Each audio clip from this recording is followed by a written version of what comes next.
Mathematical ഫിസിക്സിലുള്ള first topic ആയിട്ടുള്ള dimensional analysis ആണ് നമ്മൾ ഈ വീഡിയോയിൽ നോക്കാനായിട്ട് പോകുന്നത്. All physical quantities can be expressed in terms of 7 fundamental or base quantities.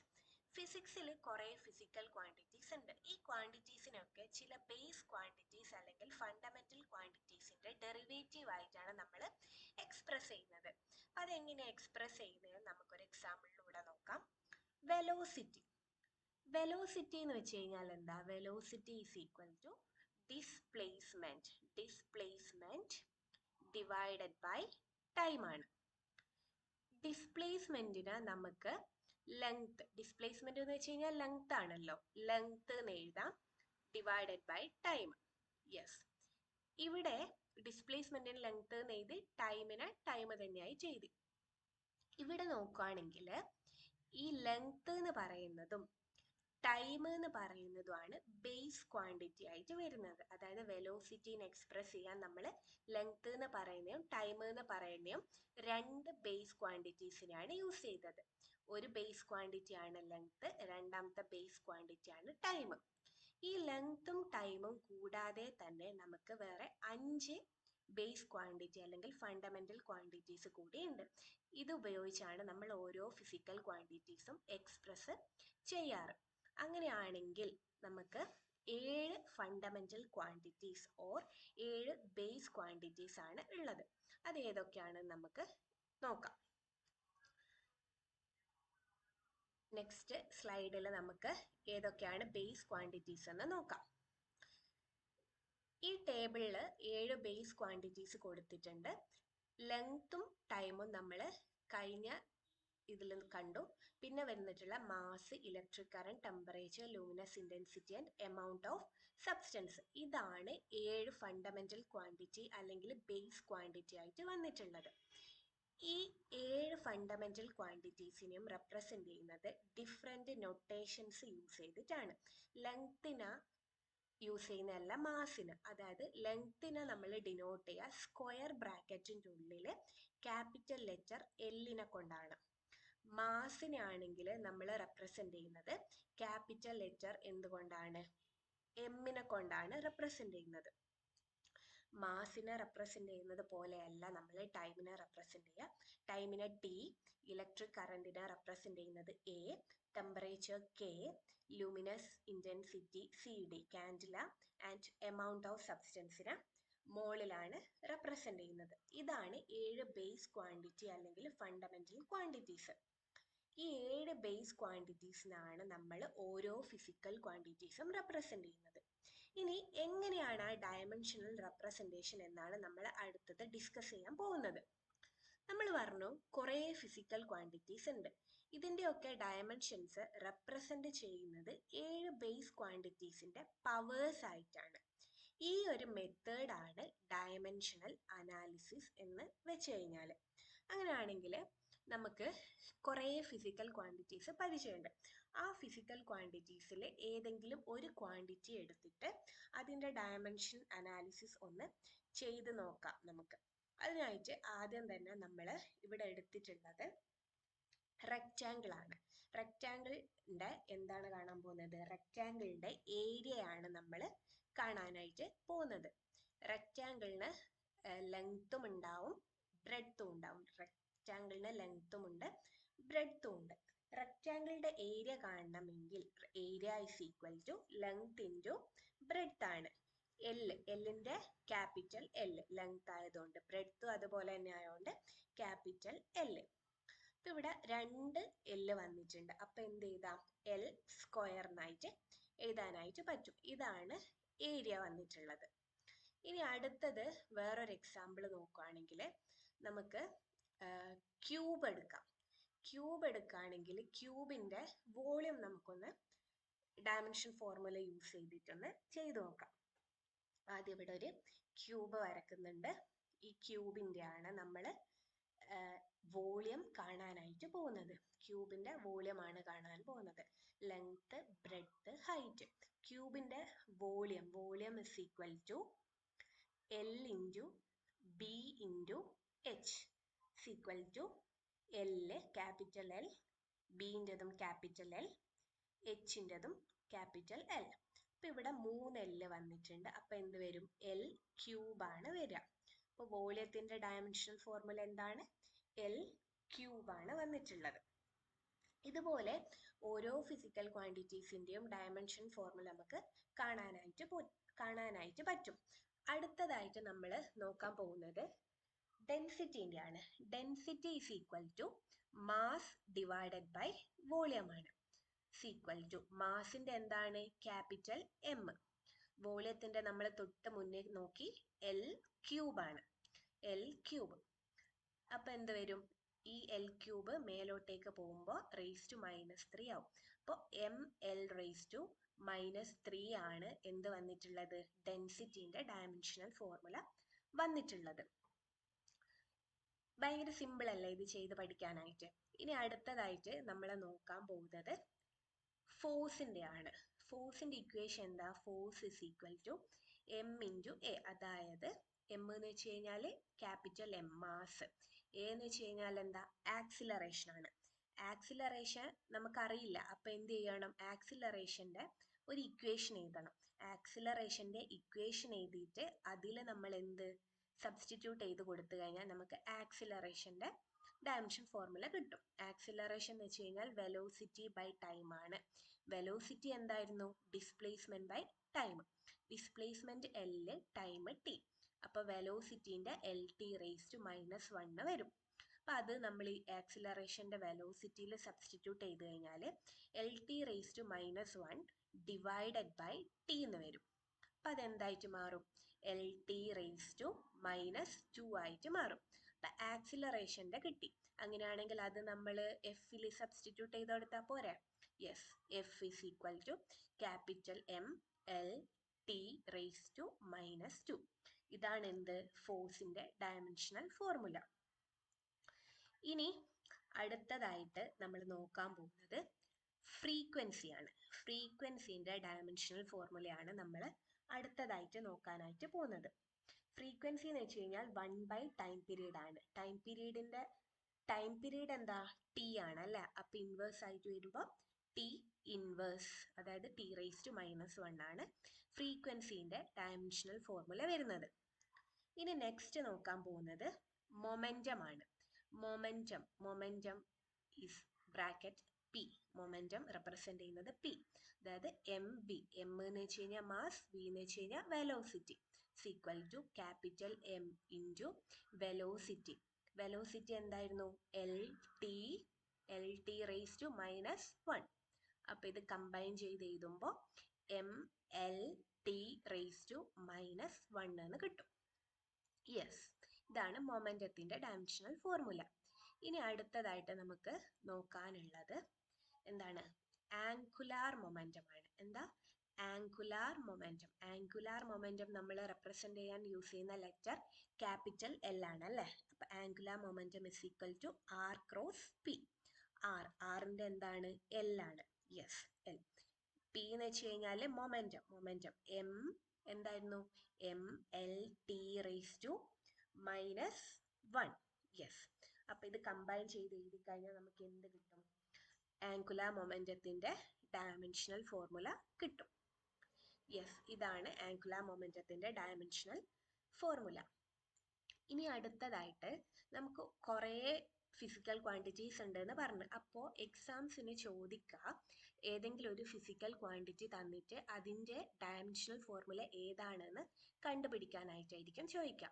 അതിനു വേണ്ടിയിട്ട് ഇവിടെ ഞാൻ കുറച്ച് ടേബിളിൽ ഫിസിക്കൽ ക്വാണ്ടിറ്റീസും ഡയമെൻഷണൽ ഫോർമുലാസും കൊടുത്തിട്ടുണ്ട്. അപ്പോൾ നമുക്ക് അതിൻ്റെ കറക്റ്റ് ഇക്വേഷൻ അറിയാമെങ്കിൽ നമുക്ക് എന്താ, ഏതൊരു ഫിസിക്കൽ ക്വാണ്ടിറ്റീനെയും നമുക്ക് ഡയമെൻഷൻ ഫോർമുല ഈസി ആയിട്ട് ഡിറൈവ് ചെയ്തെടുക്കാനായിട്ട് പറ്റും. അപ്പോൾ ഇവിടെ കുറേ ഡയമെൻഷൻ ഫോർമുല കൊടുത്തിട്ടുണ്ട്. ആംഗിൾ നോക്കിക്കഴിഞ്ഞാൽ M0, L0, T0 കണ്ടിട്ടുള്ള, അതായത് ആംഗിളിന് എന്തില്ല? ഡയമെൻഷൻ ഇല്ല. ഡയമെൻഷൻ ഫോർമുല ആംഗിളിന് ഇല്ല. പിന്നെ എന്തുണ്ട്? ആംഗുലാർ ഫ്രീക്വൻസി, ആംഗുലാർ ഇമ്പൾസ് ഒക്കെ ഉണ്ട്. നെക്സ്റ്റ് സ്ലൈഡാണിത്. ഇതിലും എന്ത് ചെയ്തിട്ടുണ്ട്? കുറച്ച് ഫിസിക്കൽ ക്വാണ്ടിറ്റീസ് കൊടുത്തിട്ടുണ്ട്, അതിൻ്റെ ഡയമെൻഷൻ ഫോർമുലയും കൊടുത്തിട്ടുണ്ട്. ഓരോ ഡയമെൻഷൻ ഫോർമുലയും നമ്മൾ കൃത്യമായിട്ട് പഠിച്ചാൽ മാത്രമേ, അതായത് എങ്ങനെയാണ് എഴുതുന്നതെന്ന് കൂടി പഠിച്ചു കഴിഞ്ഞാൽ മാത്രമേ വൃത്തിയിൽ ചെയ്യാൻ പറ്റുള്ളൂ. ഇതിപ്പോൾ എപ്സിലോൺ സീറോ എന്ന് പറയുന്നതിൻ്റെ ഡയമെൻഷൻ ഫോർമുല കാണണമെങ്കിൽ എപ്സിലോൺ സീറോ വരുന്ന ഇക്വേഷൻ ആദ്യമായിട്ട് വേണം നമ്മളുടെ കയ്യിൽ. അതായത് എപ്സിലോൺ സീറോ വരുന്ന ഇക്വേഷൻ ഏതാണ്? F is equal to 1/4 epsilon zero Q1 Q2 divided by R square. ഇങ്ങനെ ഒരു ഇക്വേഷൻ നമ്മളുടെ കയ്യിൽ കിട്ടിക്കഴിഞ്ഞാൽ നമുക്ക് എപ്സിലോൺ സീറോനെ ലെഫ്റ്റ് ഹാൻഡ് സൈഡിൽ കൊണ്ടുപോയി കഴിഞ്ഞാൽ എന്ത് ചെയ്യാൻ പറ്റും? അതിൻ്റെ ഡയമെൻഷൻ ഫോർമുല എഴുതാനായിട്ട് പറ്റും. അതായത് ഫോഴ്സിനും Q1നും Q2നും ആറിനൊക്കെ വാല്യൂ സബ്സ്റ്റിറ്റ്യൂട്ട് ചെയ്ത് കഴിഞ്ഞാൽ നമുക്ക് എളുപ്പത്തിൽ അതിൻ്റെ ഡയമെൻഷൻ ഫോർമുല എഴുതാനായിട്ട് പറ്റും. ഇങ്ങനെയാണ് ഓരോ ഫിസിക്കൽ ക്വാണ്ടിറ്റീസിൻ്റെയും കണ്ടുപിടിക്കുക നമ്മൾ. ഇനി അടുത്തതായിട്ട് നമുക്ക് ഗ്രാവിറ്റേഷണൽ കോൺസ്റ്റന്റ് കാണണമെങ്കിൽ ഗ്രാവിറ്റേഷണൽ കോൺസ്റ്റന്റ് വരുന്ന ഒരു ഇക്വേഷൻ എഴുതാ. എന്നിട്ട് എന്ത് ചെയ്യുക? ഗ്രാവിറ്റേഷണൽ കോൺസ്റ്റന്റിനെ മാത്രം ഒരു സൈഡിൽ വെച്ചതിന് ശേഷം ബാക്കി ക്വാണ്ടിറ്റീസിനെയൊക്കെ മറ്റേ സൈഡിൽ കൊണ്ടുപോയതിന് ശേഷം നമ്മൾ എന്താ ഓരോ ക്വാണ്ടിറ്റീസിൻ്റെയും ബേസ് ക്വാണ്ടിറ്റി എഴുതിയിട്ട് ഡയമെൻഷൻ ഫോർമുല എഴുതുക. അത്രയ്ക്ക് സിമ്പിളാണ് ഈ ഡയമെൻഷൻ അനാലിസിസ് അല്ലെങ്കിൽ ഡയമെൻഷണൽ ഫോർമുലാസ് കണ്ടുപിടിക്കാനായിട്ട്. അപ്പോൾ ഇങ്ങനെയാണ് നമ്മൾ ഓരോരോ ഇക്വേഷൻ്റെയും ഓരോരോ ഫിസിക്കൽ ക്വാണ്ടിറ്റീസിൻ്റെയും ഡയമെൻഷൻസ് കാണുന്നത്. ഇനി നെക്സ്റ്റ് സ്ലൈഡിൽ നമുക്ക് വേറെ കുറച്ച് ഫിസിക്കൽ ക്വാണ്ടിറ്റീസും അതിൻ്റെ ഡയമെൻഷൻ ഫോർമുലാസും തന്നിട്ടുണ്ട്. EMF, electrical resistance, entropy, force. ഇതിലും അങ്ങനെ തന്നെ കുറച്ച് ഫിസിക്കൽ ക്വാണ്ടിറ്റീസ് ഉണ്ട്, ഡയമെൻഷണൽ ഫോർമുലാസ് ഉണ്ട്. എല്ലാം നോട്ട് ചെയ്ത് വെച്ചോളൂ കേട്ടോ. ഏതാണ് എക്സാമിന് ചോദിക്കാൻ നമുക്ക് പറയാൻ പറ്റൂല. അതിൻ്റെ ഇക്വേഷൻ പഠിച്ചു വെച്ചാൽ മതി. ഇക്വേഷൻ പഠിച്ചു കഴിഞ്ഞാൽ, ഇക്വേഷൻ തന്നെ വേണമെന്നില്ല, അതിൻ്റെ യൂണിറ്റ് എങ്കിലും പഠിച്ചു വെച്ച് കഴിഞ്ഞാൽ നമുക്ക് അതിൽ നിന്ന് എന്ത് ചെയ്യാൻ പറ്റും? ഡയമെൻഷണൽ ഫോർമുലാസ് ഡിറൈവ് ചെയ്ത് എടുക്കാനായിട്ട് പറ്റും. എക്സാംസിന് പൊതുവേ കണ്ടിട്ടുള്ളത് രണ്ട് ഫിസിക്കൽ ക്വാണ്ടിറ്റീസ് കമ്പൈൻ ആയിട്ട് തരും. അതായത് 4 ഓപ്ഷൻസിൽ 2 എണ്ണം കമ്പൈൻ ആയിട്ട് തന്നതിന് ശേഷം ഏത് രണ്ടെണ്ണമൊക്കെയാണ് സെയിം ഡയമെൻഷൻ ഫോർമുല വരുന്നതെന്നൊക്കെയാണ് ചോദിക്കുക. അപ്പോൾ നമുക്ക് ഇക്വേഷൻ കയ്യിലുണ്ടെങ്കിൽ എളുപ്പത്തിൽ എന്ത് ചെയ്യാൻ പറ്റും? ഡിറൈവ് ചെയ്തെടുക്കാൻ പറ്റും. അടുത്തതാണ് ഡയമെൻഷണൽ ഫോർമുലാസ്. ഡയമെൻഷണൽ ഫോർമുലാസ് എന്ന് വെച്ച് കഴിഞ്ഞാൽ ഓരോ ഫിസിക്കൽ ക്വാണ്ടിറ്റീസിൻ്റെയും ഡയമെൻഷൻസും ബേസ് ക്വാണ്ടിറ്റി വെച്ചിട്ടാണ് റെപ്രസെൻ്റ് ചെയ്തത്. അങ്ങനെയുള്ള എക്സ്പ്രഷനെയാണ് ഡയമെൻഷണൽ ഫോർമുല എന്ന് പറയാം. നമ്മൾ കഴിഞ്ഞ ക്ലാസ്സിലൊക്കെ പഠിച്ചിട്ടില്ലേ dimensional formulas and dimensional equations? ആ സെയിം സംഭവം തന്നെയാണ് ഈ ഡയമെൻഷൻ ഫോർമുലയും കൊണ്ട് ഉപയോഗിക്കുന്നത്. അതായത് ഏരിയ എന്ന് വെച്ച് കഴിഞ്ഞാൽ എന്താ? L² ആണ് എന്നറിയാം. ഇവിടെ m⁻0 ആണ് വരുന്നത്. അതായത് എമ്മിന് വാല്യൂ ഇല്ല, ടീനും വാല്യൂ ഇല്ല. ആകെ ആർക്കാ വാല്യൂ ഉള്ളൂ? എല്ലിന് മാത്രമേ വാല്യൂ ഉള്ളൂ. അതാണ് L². അപ്പം ഇങ്ങനെയുള്ളതിനെയാണ് നമ്മൾ ഡയമെൻഷണൽ ഫോർമുലാസ് എന്ന് പറയാം. ഇതിൽ കൂടുതലായിട്ടൊന്നും പഠിക്കാനില്ല, സെയിം സംഭവം തന്നെ. അതായത് ഡയമെൻഷണൽ അനാലിസിസിൽ വരുന്ന സംഭവം തന്നെയാണ് ഡയമെൻഷണൽ ഫോർമുല. അതായത് ഏരിയ ആണെങ്കിലും വോളിയം ആണെങ്കിലും വെലോസിറ്റി ആണെങ്കിലും ഫോഴ്സ് ആണെങ്കിലും ഒക്കെ നമ്മൾ എഴുതുന്ന രീതി പറഞ്ഞിട്ടുണ്ട്. ആ ഒരു രീതിയിലാണ് നമ്മൾ ഇത് എഴുതുക. ഇനി അടുത്തത്, എല്ലാ ഫിസിക്കൽ ക്വാണ്ടിറ്റീസിനും ഡയമെൻഷൻസ് ഉണ്ടോ? ഇല്ല. ഇവിടെ എഴുതിയിട്ടുള്ള തീറ്റ, അതായത് angle, sec theta, sine theta, cos theta, ഇതൊക്കെ എന്താണ്? ഡയമെൻഷൻലെസ് ക്വാണ്ടിറ്റി ആണ്. അതുപോലെ നമ്മളുടെ നമ്പേഴ്സ് ഒക്കെ എന്താണ്? ഡയമെൻഷൻലെസ് ക്വാണ്ടിറ്റി ആണ്. അതിനൊന്നും എന്തില്ല? ഡയമെൻഷൻസ് ഇല്ല. ഇതേപോലെ നമ്മളുടെ relative velocity, refractive index, relative density, അങ്ങനെ പറയുന്ന ഓരോരോ ക്വാണ്ടിറ്റീസ് ഇല്ലേ, അതിനൊന്നും എന്തില്ല? ഡയമെൻഷൻസ് ഇല്ല.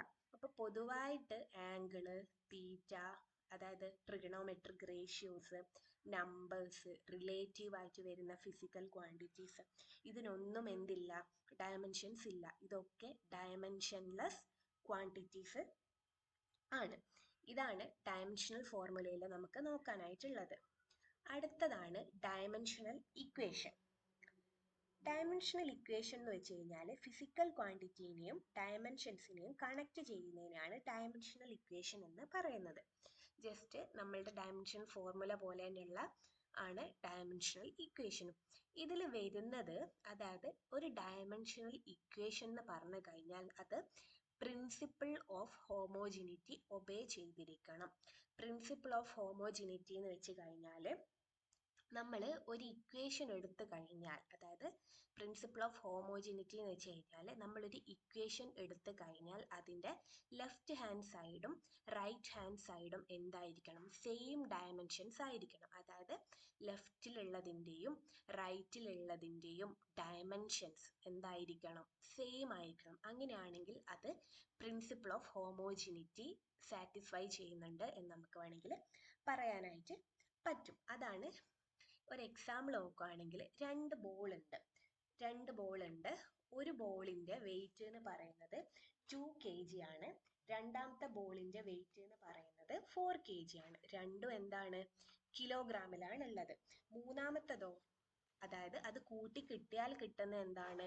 6 kg. അതും എന്താണ്? കിലോഗ്രാമിൽ തന്നെയാണ് ഉള്ളത്. യെസ്, രണ്ടും അതായത് ലെഫ്റ്റ് ഹാൻഡ് സൈഡും റൈറ്റ് ഹാൻഡ് സൈഡും എന്തിലാണുള്ളത്? കെ ജിയിൽ തന്നെയാണ് ഉള്ളത്. അതായത് ലെഫ്റ്റിലും റൈറ്റിലും സെയിം ഡയമെൻഷൻസ് ആണ് വരുന്നത്. ലെഫ്റ്റിൽ എം തന്നെയാണ് വരുന്നത്. അതായത് M plus M is equal to M. ലെഫ്റ്റിലും എം തന്നെയാണ്, റൈറ്റിലും എന്ത് തന്നെയാണ് വന്നിട്ടുള്ളത്? എം ആണ് വന്നിട്ടുള്ളത്. അപ്പോൾ ലെഫ്റ്റ് ഹാൻഡ് സൈഡും റൈറ്റ് ഹാൻഡ് സൈഡും എന്താണ്? സെയിം ഡയമെൻഷൻസ് ആണ് വന്നിട്ടുള്ളത്. ഇങ്ങനെയുള്ളതിനെയാണ് നമ്മൾ പ്രിൻസിപ്പിൾ ഓഫ് ഹോമോജിനിറ്റി എന്ന് പറയുന്നത്. ഇനി നമുക്ക് നോക്കാനുള്ളത്, അതായത് ഓരോ ഇക്വേഷൻസും അതായത് ഹോമോജിനിറ്റി സാറ്റിസ്ഫൈ ചെയ്യുന്നുണ്ടോ എന്നാണ് നമ്മൾ അടുത്തത് നോക്കാനായിട്ട് പോകുന്നത്. അതിനു വേണ്ടി ഒരു ഇക്വേഷൻ എടുത്ത് X is equal to x0 plus v0t plus half A T square. അപ്പോൾ എക്സ് ഇതിൻ്റെയൊക്കെ എന്ത് എഴുതണം? ഡയമെൻഷൻസ് എഴുതണം. എന്നിട്ട് എൽ എച്ച് എസും ആർ എച്ച് എസും സെയിം ആണോ എന്നാണ് നമ്മൾ നോക്കാൻ പോകുന്നത്. എക്സ് ഡിസ്പ്ലേസ്മെൻ്റ് അല്ല, അപ്പോൾ L is equal to x0 അത് തന്നെ എൽ, ക്യാപിറ്റൽ എൽ സ്ക്വയർ ബ്രാക്കറ്റിൻ്റെ ഉള്ളിൽ പ്ലസ് v0 എന്ന് വെച്ച് കഴിഞ്ഞാൽ എന്താ? വെലോസിറ്റി അല്ലേ? Velocity LT⁻⁻1. Next is T, time, capital T1 plus half. ഈ ഹാഫ് ശരിക്കും നമ്മൾ എഴുതണമെന്നില്ല, കാരണം ഹാഫ് എന്ന് വെച്ച് കഴിഞ്ഞാൽ എന്താ? ഡയമെൻഷൻലെസ് ക്വാണ്ടിറ്റി ആണ്. പിന്നെ ആക്സിലറേഷൻ എഴുതി LT⁻². ഇനി ടൈമാണ് വരുന്നത് T⁻². ഇനി എന്ത് ചെയ്യണം? LHS RHSും ഒന്ന് കമ്പൈൻ ചെയ്ത് എഴുതണം. അതായത് RHS കമ്പൈൻ ചെയ്ത് എഴുതുകയാണെങ്കിൽ എൽ പ്ലസ് രണ്ടാമത്തെ ടേമിൽ T⁻⁻1ഉം T⁻1ഉം ഉണ്ട്. അപ്പം അത് രണ്ടും എന്താവും? ക്യാൻസൽ ആയി പോകും. അപ്പം എൽ മാത്രം വരും. പ്ലസ് ഹാഫിനെ ഞാൻ നേരത്തെ പറഞ്ഞു എടുക്കേണ്ട ആവശ്യമില്ല, ഡയമെൻഷൻലെസ് ക്വാണ്ടിറ്റി ആണ്. അങ്ങനെയാണെങ്കിൽ നമുക്ക് ഇനി എന്ത് ചെയ്യാം? LT⁻²നെയും T⁻²നെയും കമ്പൈൻ ചെയ്ത് എഴുതാം. അപ്പം T⁻²ഉം T⁻²ഉം ക്യാൻസലായി എൽ വരും. അപ്പം നിങ്ങൾ നോക്കി നോക്ക്, ഈ ലെഫ്റ്റ് ഹാൻഡ് സൈഡിലും എൽ ലെങ്ത് വന്ന് റൈറ്റ് ഹാൻഡ് സൈഡിലും ലെങ്ത് തന്നെയാണ് വന്നത്. അതായത് LHSലും RHSലും എന്ത് തന്നെയാണ് വന്നത്? സെയിം ഡയമെൻഷൻസ് തന്നെയാണ് വന്നത്. അങ്ങനെ ആകുമ്പോൾ എന്താ? ഈ equation principle of homogeneity obey ചെയ്യുന്നുണ്ടെന്ന് നമുക്ക് പറയാനായിട്ട് സാധിക്കും. ഇതാണ് പ്രിൻസിപ്പിൾ ഓഫ് ഹോമോജിനിറ്റി എന്ന് വെച്ച് കഴിഞ്ഞാൽ. ഇനി അടുത്തത് നമ്മൾ നോക്കാൻ പോകുന്നത് യൂസസ് ഓഫ് ഡയമെൻഷണൽ ഇക്വേഷൻ ആണ്. ഡയമെൻഷണൽ ഇക്വേഷൻസിന്റെ യൂസസ് എന്തൊക്കെയാണെന്നാണ് നോക്കാൻ പോകുന്നത്. First one, to check the correctness of equation. അതായത് നമുക്കൊരു ഇക്വേഷൻ എടുക്കാം. അതായത് v is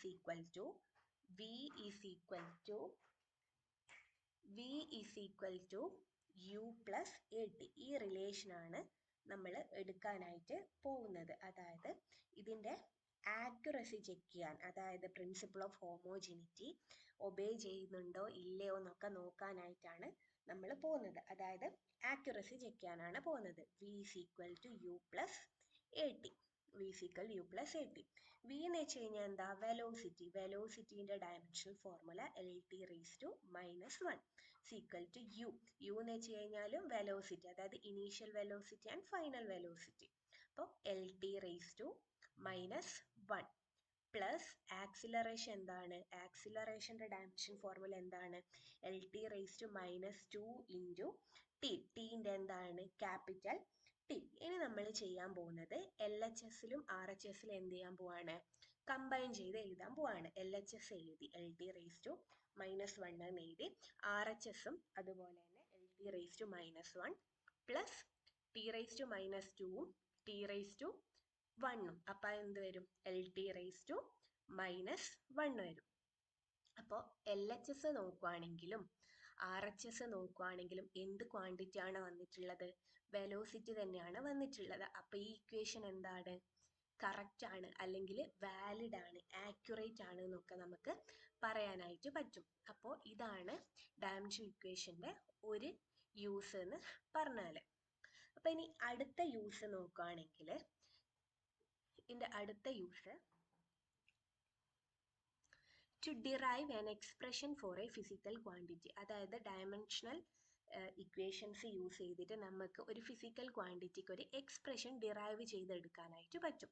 ഇവിടെ നമ്മൾ എടുക്കാൻ പോകുന്നത് to derive the expression for the time period of a simple pendulum. Simple പെൻഡുലത്തിൻ്റെ ടൈം പീരീഡ് ആണ് നമ്മൾ ഇവിടെ നോക്കാനായിട്ട് പോകുന്നത്. ടൈം പീരീഡ് സിമ്പിൾ പെൻഡുലം നോക്കുകയാണെങ്കിൽ ഒരു ബോബ് ഉണ്ടാവും, ബോബിൻ്റെ അറ്റാച്ച് ചെയ്ത ഒരു സ്ട്രിങ് ഉണ്ടാവും, പിന്നെ എന്തുണ്ടാവും? ഈ ബോബ് ഇതിനെ എഫക്റ്റ് ചെയ്യുന്ന ഫാക്ടേഴ്സ്, അതായത് ടൈം പീരീഡിനെ എഫക്റ്റ് ചെയ്യുന്ന ഫാക്ടേഴ്സും കൂടി അറിയാമെങ്കിൽ നമുക്ക് ടൈം പീരീഡ് കണ്ടുപിടിക്കാൻ പറ്റും.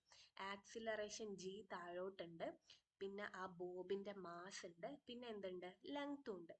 അപ്പോൾ ഈ GML എന്ന് പറയുന്ന ആൾക്കാരാണ്, അല്ലെങ്കിൽ ഇത്രയും ഫാക്ടേഴ്സ് ആണ് നമ്മളുടെ ടൈം പീരീഡ് ഓഫ് സിമ്പിൾ പെൻഡുലത്തിനെ എഫക്റ്റ് ചെയ്യുന്നത്. ഇങ്ങനെ ഫാക്ടേഴ്സ് ആരൊക്കെയാണെന്ന് മനസ്സിലാക്കി കഴിഞ്ഞാൽ നമുക്ക് ഈസി ആയിട്ട് ഒരു എക്സ്പ്രഷൻ ഡിറൈവ് ചെയ്തെടുക്കാൻ പറ്റും. അപ്പം അതിന് വേണ്ടിയിട്ട് നമ്മൾ ചെയ്യാൻ പോകുന്നത് ഒരു റിലേഷൻ ഉണ്ടാക്കിയെടുക്കണം ആദ്യം തന്നെ. അതിന് വേണ്ടിയിട്ട് നമുക്ക് എന്തറിയാം? ടൈം പീരീഡ് ആണ് കാണേണ്ടത്. ടൈം പീരീഡിനെ ഡിപ്പെൻഡ് ചെയ്യുന്ന factors acceleration due to gravity ആണ്. ടൈം പീരീഡിനെ ഡിപ്പെൻഡ് ചെയ്യുന്നത്, ക്യാപിറ്റൽ ടീനെ ഡിപ്പെൻഡ് ചെയ്യുന്നത് മാസ്, അതായത് മാസ് ഓഫ് ദ ബോബ് ഉണ്ട്, പിന്നെ എന്തുണ്ട്? ലെങ്ത് ഉണ്ട്, പിന്നെ ആക്സിലറേഷൻ ഡ്യൂ ടു ഗ്രാവിറ്റിയും ഉണ്ട്. അങ്ങനെയാണെങ്കിൽ ഈ മാസിൻ്റെ മേലെ പവേഴ്സ് ആയിട്ട് എന്താണെന്നോ എല്ലിൻ്റെയും ജീൻ്റെയും മേലെയുള്ള പവേഴ്സ് ഒന്നും നമുക്കറിയില്ല. ആ പവേഴ്സ് എത്രയാണെന്നാണ് നമ്മൾ കണ്ടുപിടിക്കാനായിട്ട് പോകുന്നത്. എമ്മിൻ്റെ മേലെ എ എന്ന് എഴുതി, എല്ലിൻ്റെ മേലെ ബി എഴുതി, ജീൻ്റെ മേലെ സി എഴുതി. അപ്പോൾ ഈ A, B, Cൻ്റെ വാല്യൂസ് കണ്ടുപിടിച്ച് കഴിഞ്ഞാൽ നമുക്ക് ഇക്വേഷൻ ഡിറൈവ് ചെയ്തെടുക്കാനായിട്ട് പറ്റും. അപ്പോൾ T proportional to mass capital M ആയിട്ട് എഴുതി, അത് raise to small letter A. L length എങ്ങനെയാണ് നമ്മൾ എഴുതുക? Capital L. Yes, capital L raise to B എന്ന് എഴുതി. ഇനി അടുത്തത് ആക്സിലറേഷൻ ഡ്യൂ ടു ഗ്രാവിറ്റി. അതെന്താണ്? ആക്സിലറേഷൻ തന്നെയാണ് അല്ലേ? Yes, LT⁻² raise to C എന്ന് എഴുതി. ഇനി നമ്മൾ എന്ത് ചെയ്യണം? ഈ ടീൻ്റെ പവർ എത്രയാണ്? ടീൻ്റെ പവർ വരുന്നത് 1 ആണ്. യെസ്, ഇനി നമ്മൾ ഈ ഇക്വേഷൻ ഒന്ന് കമ്പൈൻ ചെയ്ത് എഴുതുന്നുണ്ട്, അതായത് M raise to A. Yes, ഇനി L റേസ് ടു എന്തുണ്ട്? L രണ്ടിടത്തിലുണ്ട്. അപ്പോൾ L റേസ് ടു ബിയും വരുന്നുണ്ട്, L റേസ് ടു സിയും വരുന്നുണ്ട് അല്ലേ? L റേസ് ടു ബിയും ഉണ്ട്, L റേസ് ടു സിയും ഉണ്ട്. അപ്പോൾ L റേസ് ടു എന്ത് എഴുതാം? B പ്ലസ് സി എന്ന് എഴുതാം. Next one T raise to പവറിൽ എത്ര വരുന്നത്? -2C ആണ് വരുന്നത്. യെസ്, ഇത്രയും കിട്ടി. ഇനി നമുക്ക് എന്ത് ചെയ്യണം? LHSലും എമ്മിൻ്റെയും എല്ലിൻ്റെയും ടീൻ്റെയും പവേഴ്സിൽ എഴുതാം. LHSൽ M 0 ആണ്, L 0 ആണ്, ആകെ ടീന് മാത്രമേ വാല്യൂ ഉള്ളൂ. RHSലോ എമ്മിന് A, എല്ലിന് B പ്ലസ് സി ആണ് വന്നിട്ടുള്ളത്, ടീന് -2Cയുമാണ് വന്നിട്ടുള്ളത്. അങ്ങനെയാണെങ്കിൽ ഇനി നമുക്ക് LHSലുള്ള എമ്മും എല്ലും ടിയും RHSലെ എമ്മും എല്ലും ടീൻ്റെ പവേഴ്സ് ഒന്ന് കമ്പയർ ചെയ്ത് എഴുതി നോക്കാം. എമ്മിൻ്റെ പവർ RHSലും RHSലും എമ്മിൻ്റെ പവർ 0 ആണ്. അപ്പോൾ A എന്താണ്? 0 ആണ് കിട്ടിയിട്ടുള്ളത്. ഇനി RHSലെ എല്ലിൻ്റെ പവർ B പ്ലസ് സി ആണ്, LHSൽ എല്ലിൻ്റെ പവർ 0 ആണ്. അപ്പോൾ എന്ത് ചെയ്താൽ B plus C is equal to 0 എന്ന് എഴുതാം. ഇനി അടുത്ത എന്താണ്? ടീൻ്റെ പവർ -2c ആണ്. LHSൽ 1 ആണ്. അപ്പം എന്ത് ചെയ്താൽ -2c is equal to 1. അപ്പോൾ c എന്താ എഴുതാം? c is equal to -1/2 എന്ന് എഴുതാം. സിൻ്റെ വാല്യൂ കിട്ടി, എൻ്റെ വാല്യൂ കിട്ടി, പക്ഷെങ്കിൽ ബീൻ്റെ വാല്യൂ കിട്ടിയില്ല. അപ്പം നമ്മൾ എന്ത് ചെയ്യുക? സി അതിൽ സബ്സ്റ്റിറ്റ്യൂട്ട് ചെയ്ത് കഴിഞ്ഞാൽ ബീൻ്റെ വാല്യൂ കിട്ടും. b -1/2 is equal to 0. b is equal to 1/2. അപ്പം ബീൻ്റെ വാല്യൂ കിട്ടി. എൻ്റെ വാല്യൂ 0, ബീൻ്റെ വാല്യൂ 1/2 ആൻഡ് സിൻ്റെ വാല്യൂ ഇസ് -1/2.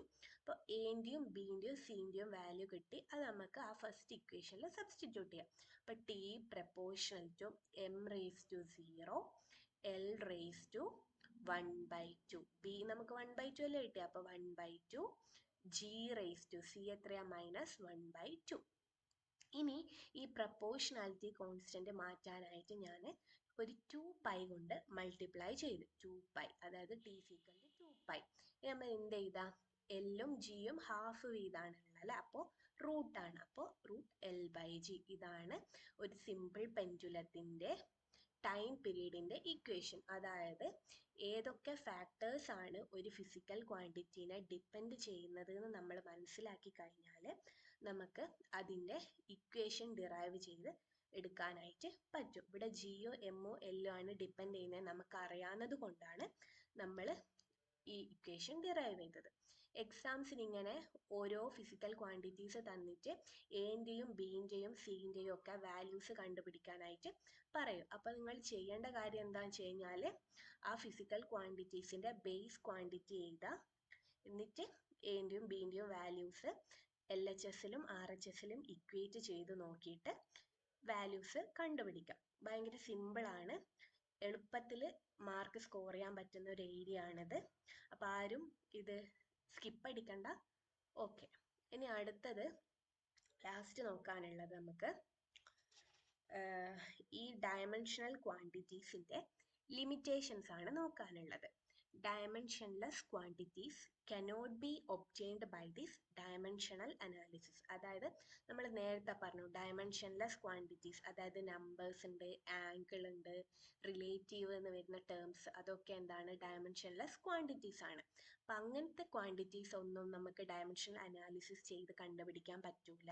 പിന്നെ next one is this method can only test the dimensional validity but not the exact relationship between physical quantities in any equation. Next one is this method is not suitable for deriving an expression for a physical quantity if the physical quantity depends on more parameters than the number of fundamental quantities involved. Limitations ഒക്കെ just ഒന്ന് മനസ്സിലാക്കി വെച്ചാൽ മതി.